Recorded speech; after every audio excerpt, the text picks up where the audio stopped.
Thank you for clicking on our video. This is Taking on the Thames.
So we have come down today on what is fastly becoming one of my favourite spots on the Thames, but it doesn't go without some mixed emotions because we've been here a couple of times now, and the last time that I was down here feeder fishing, just for some small stuff, you know, we had the big boy rod out on a pike for some pike and big perch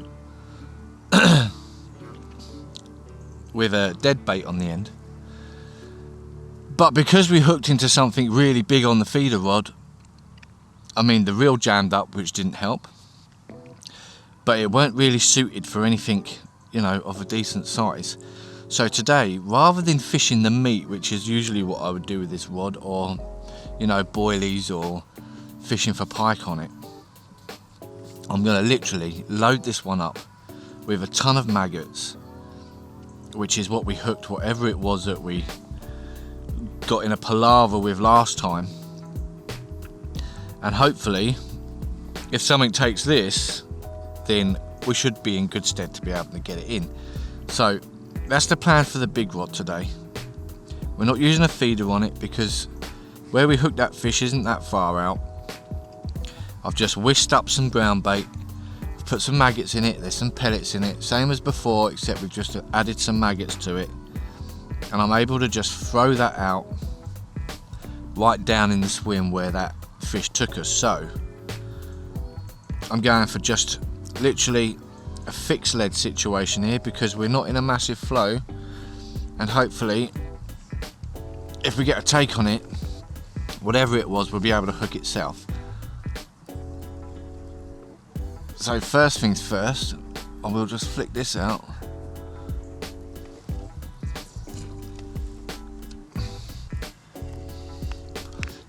Might just give that another whirl. Now the only trouble I might have with this is going to be whether or not, that's better, whether or not the maggots might get pecked off by the smaller fish. So I'm going to have to probably check this rod a lot more than I normally would if I was doing something like, say, fishing on the meat, or certainly obviously if I was fishing for the pike, etc. Let's just set this alarm up.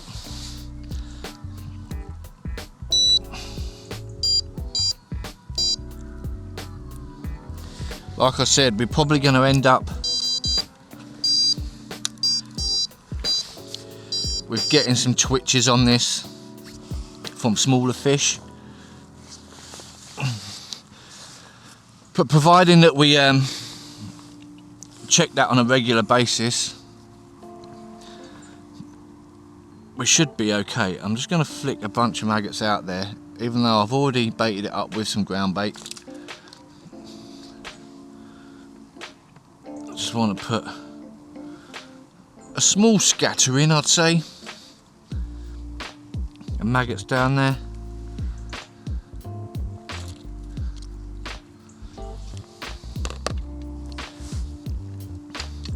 And then on this rod today, we're doing float fishing again. So it should certainly pass the time, because we was quite successful on this really. The last time we was on the maggots and on the float, it proved to be a bit more successful than the feeder rod, even though we managed to hook into something slightly bigger. The bites weren't as thick and as fast as they were when we were on the float. Now obviously, if you remember from the last time we was down here, we had a lot of perch down in this little corner, literally one rod length out. We're not going to be able to do that today because we've got this bigger rod in the way. So fishing a little bit deeper on the float today, and the idea is to fish that little bit further out, just to try and stay away from this bigger rod when we're not going to get into a big tangly mess with cross lines and whatnot.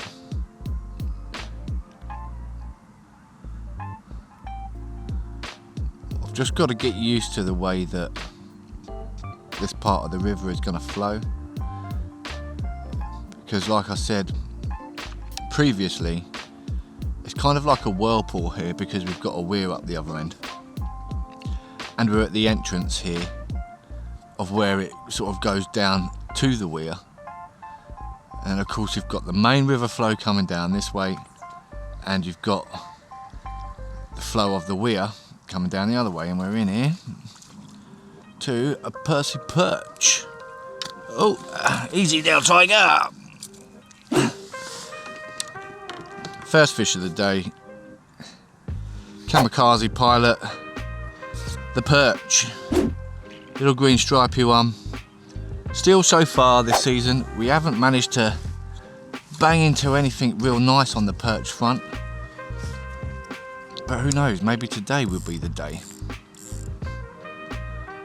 Yoink. Fishing the typical shirt button style on the float again. The maggots are pretty good. Using a slightly different float to what I was using last time. Using a wind beater, which although looks quite hefty,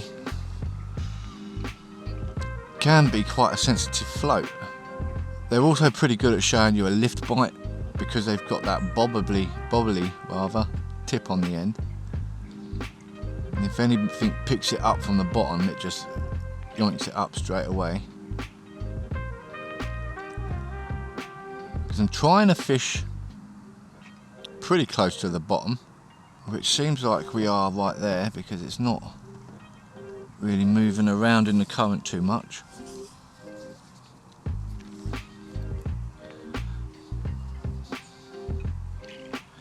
Flick some maggots out there.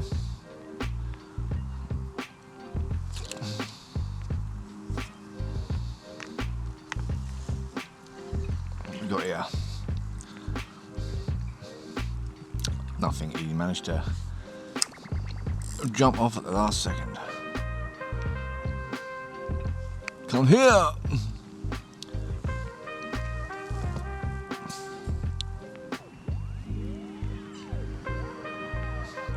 I've brought the size of the hooks down on this one from a size 12 down to a size 14.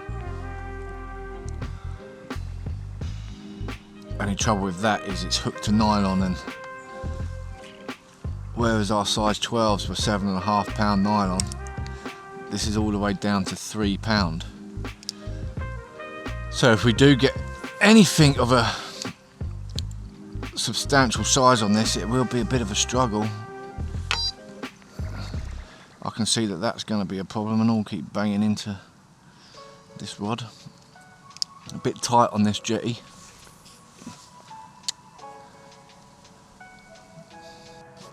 Bit slow that time round. What we got here? Our friend the bleak, probably. Easy now, Slippery. Slippery Simon. My friend the bleak, you know we don't want to mess around with these too much unless we're sticking it on a hook for a pike, which I will definitely do again at some point down in this spot. I think that that is going to be our best bet for consistently catching something of a decent size, is by pike fishing. Before I throw that out, let's flick some maggots out and then we'll cast into it. Like I said, just out a little bit further into that slightly heavier flow.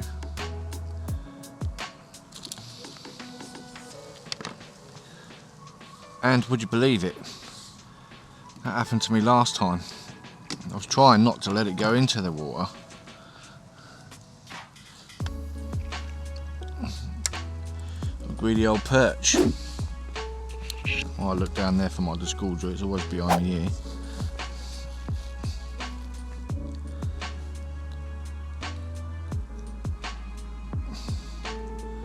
That was relatively easy. Let's not drop it back down there again.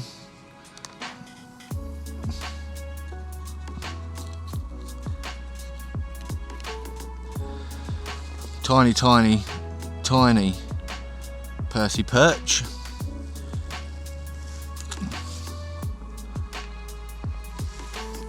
When the weather cools down a bit, we start going into autumn. That is the time when you would really expect to start getting bigger perch and bigger roach and things like that. These smaller fish tend to be a bit more sparse.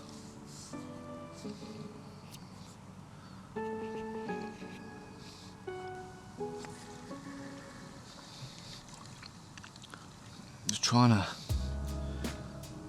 find the right speed of reeling it in so it don't bounce them off the hook. Another bleak. Like that. Stop, you slippery sod.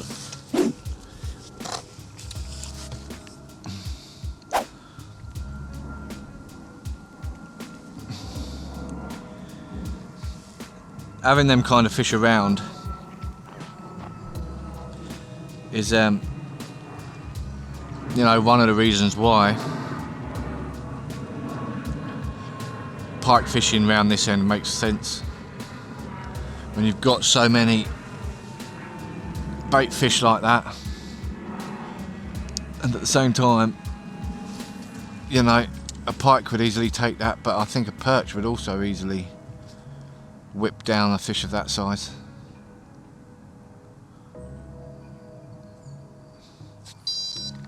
A little twitch there on the big boy rod.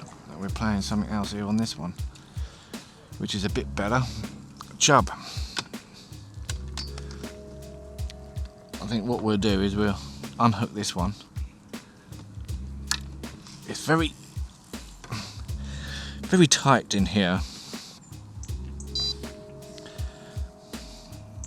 and we'll check this rod because, like I said, the trouble we're going to have probably is the fact that we're going to have little fish still nibbling at these maggots. So we'll slip this guy back. That is a better sized juvenile chub to what we had last time,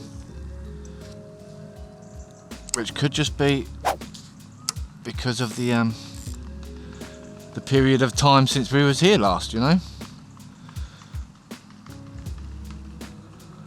I'm just gonna hook this up.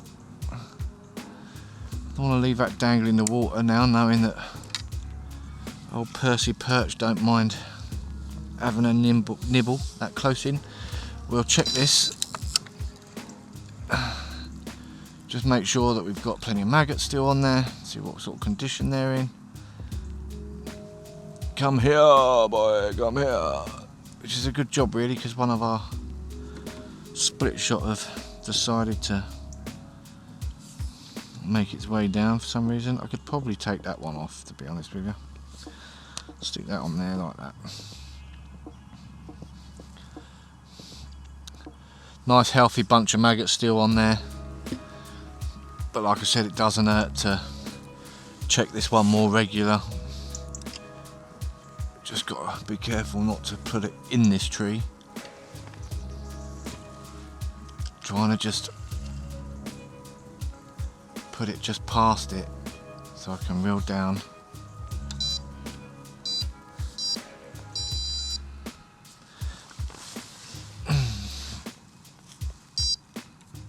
There's plenty of ground bait down there, so I'm not going to keep throwing maggots and maggots and maggots down there.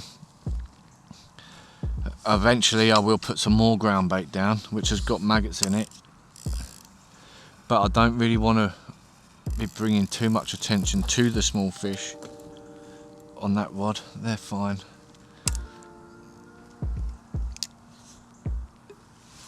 It's going to be a bit more of a waiting game when and if that rod goes off, you know.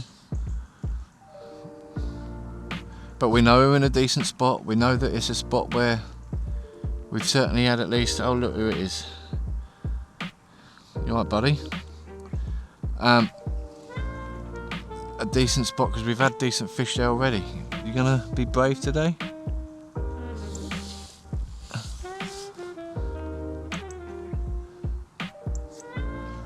Bite there.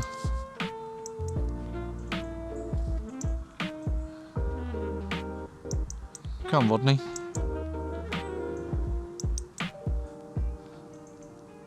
Want a perch on there? I wouldn't. Perch bait again.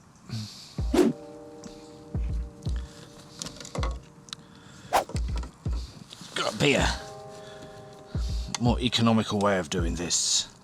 Oh god damn it. These poxy bleak. Get in there.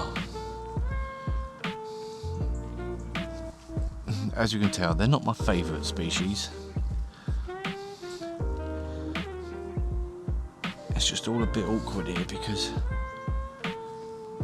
I've got this big rod on the other side of me today. But I'm sure it will all be worth it if it tears off with an 8-pound chub.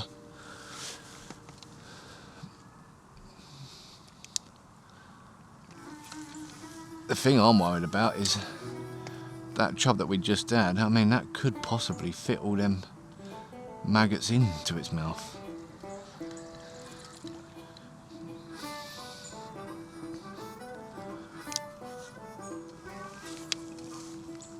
Which would suck if we do end up getting that. If that is the case, I'll probably switch back over to meat on this rod and get it out from under that tree.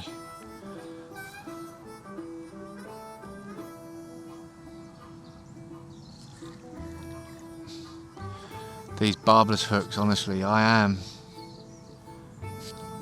very much considering switching over to barbed hooks.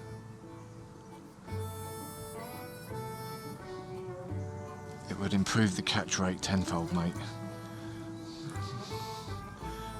For a little bleak, he almost pulled back. Oh, that's because he's a tiny, tiny little chub.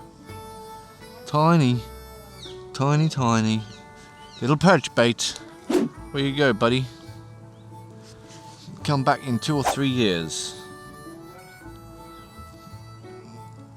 Stick on there, Mr. McAtee. Do you want one? Do you want this? You're just getting so brave lately, dude. Still don't trust me though, do you? Must be the beard. We'll have another cast and then we'll stick out a couple more catapults of maggots.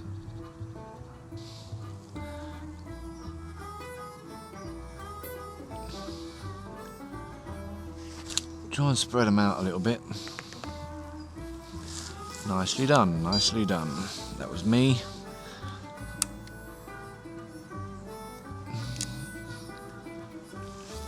That was a terrible cast. The trouble I've got here is right behind me is the railing for the stairs out of the peg, and it's just the right place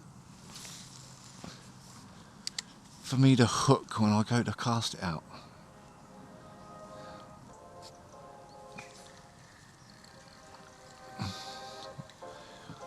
What we got here? Another bleak.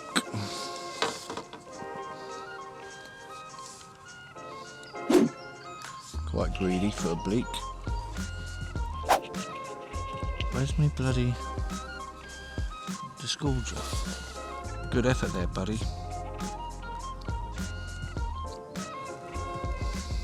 You wouldn't think that something with a mouth that size would be able to bloody swallow you up.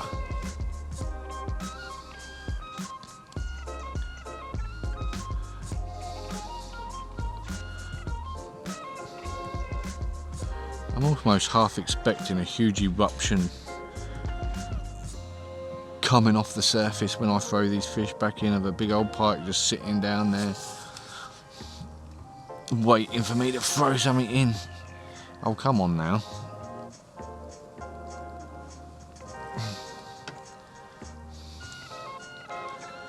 I'll flick some maggots out on the next cast, I think.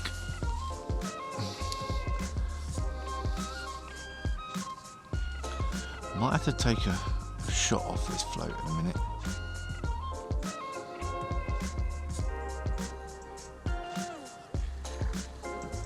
Another one.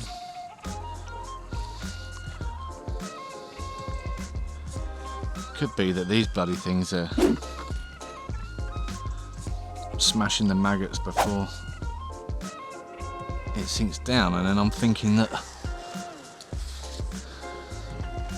the float just ain't sitting right.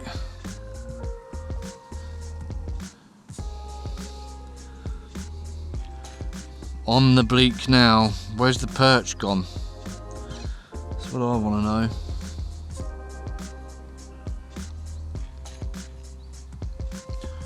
Where have all the bloody perch gone?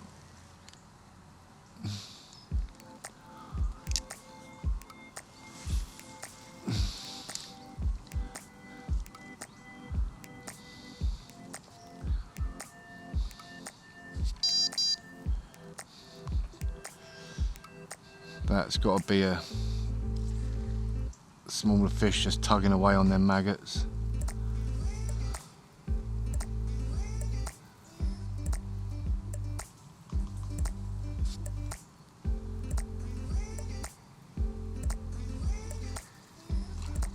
If I had a boilie or a piece of meat on that rod, I would be very nice, yeah. I would be getting a little bit excited with a trickle of beaks like that. Sorry, mate, we're filming here. Oh, yeah, there's a camera person there. Yeah, I'm not mad, I'm not just talking to myself.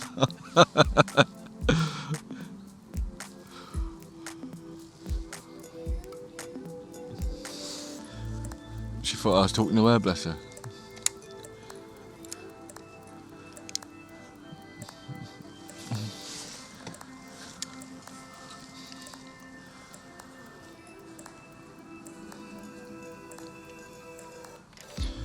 But she's right, she said it's nice and still, and it is very nice and still out here.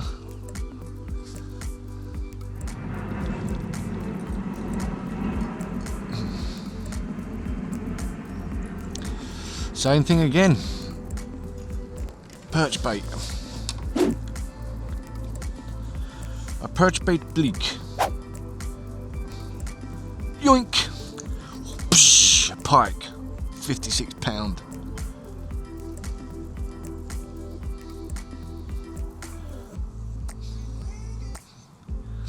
Put maggots on these.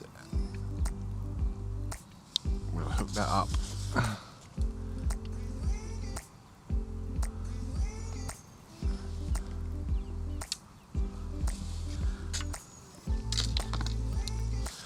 We'll give this a check.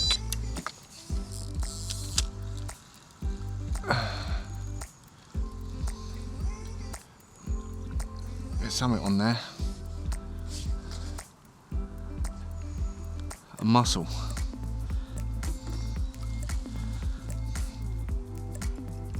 It's just the shell actually. These can be great carp bait. They do like a mussel. We put some fresh ones on, I think, because they're all a bit dead.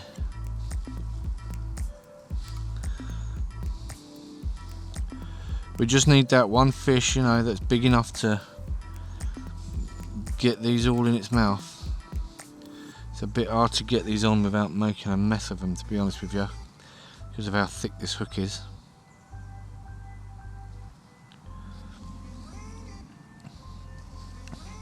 But I just thought it'd be worth a try today after we smashed into whatever it was before on the maggots. Just thought we'd upscale everything and give ourselves at least a chance of bringing something in like that. Might not work. Might be overkill. Might look at that and go, don't be stupid, there's a massive hook inside there. But you got to try it, ain't you? You know, it's not like we're doing this just for fun. We know for a fact that there was a decent sized fish down there. 9 times out of 10, you know, whether it was carp, barbel or a chub, 9 times out of 10 these sort of fish hang around together.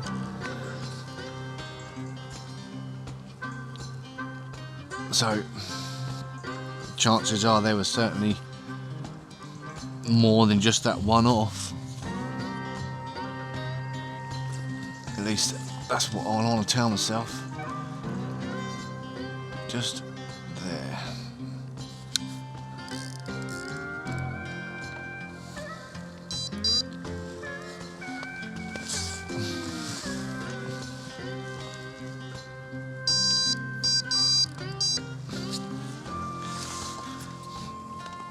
I think this time I'll actually will catapult some maggots out under there.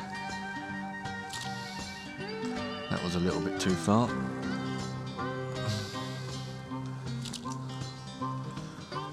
Trying to get them a bit more under the tree,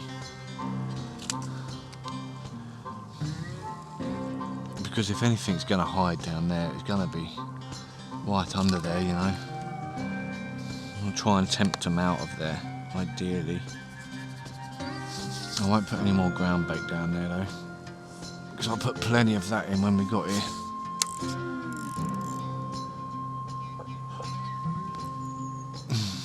But I will at some point put some more down there. Straight out there on the float. It's had a little bit of a time to rest. It's definitely something small nibbling away. I might have to... yeah, I think I might have to actually have a look at that. Oh, come off it. Better to have happened now than if we had something massive. We have got something on here. Would you believe it? Would you literally Adam and Eve it? Look at him. That is by no means the size of the perch that we are after, I'm afraid to say. It's almost unbelievable that a perch of this size could snatch up a size 6 hook. Look at old Mr. Robin there, just chilling on my rod now. I'm throwing this fish back, bro. I mean, look at it. It's almost the size of its head. So I'm going to have to keep my eye on that. If I see it twitching about like that. I thought almost for a split second that it was going to be a perch of a slightly better stature, but I was mistaken. So this could be an actual problem, couldn't it? And not only that, but we managed to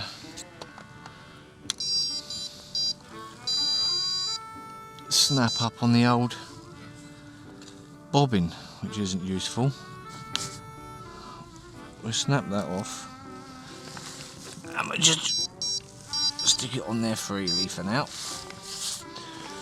Probably got a perch with the hook coming out of its anus now on the float rod. Nope, nothing. So the float rod's doing well then.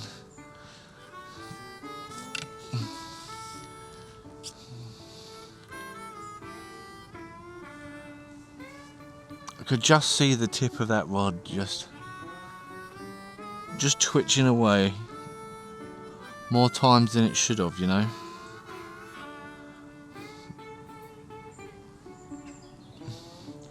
But at least he didn't get gut hooked. Don't suppose he could have got it all the way down to his throat.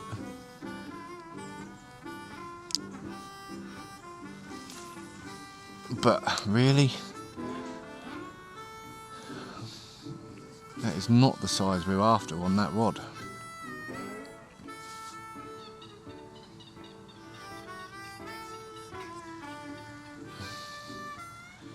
Another perch bait. Awesome stuff. This is the 467th bleak that we've had today. Get out of here, you blighter. Another twitch there on this bigger rod.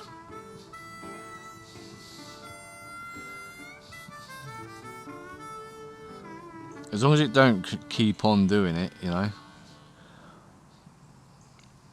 But it's kind of a pain that I'm now not going to be able to just solely rely on it tearing off.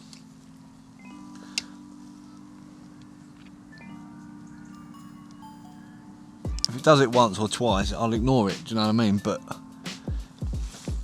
if I'm looking at it and it's consistently twitching, then it's clearly going to be a perch. Like that last one we had on there. And you could say, well, you could just leave that on there and maybe a pike would come along, but there's no wire on there or anything, so if a pike did come along, it would just snap it off anyway. Another bleak. Begone with you, goddammit! Wouldn't even be so bad if they actually got to a decent size, but that's it. I did have something there for a split second and it was gone. Another bleak, I think. I think the best bet for me really is to just leave it here for a while, because like I said, I've got untold amount of maggots on this big rod which hasn't twitched in well over an hour and a half now, and I'm barely getting any bites on the float whatsoever.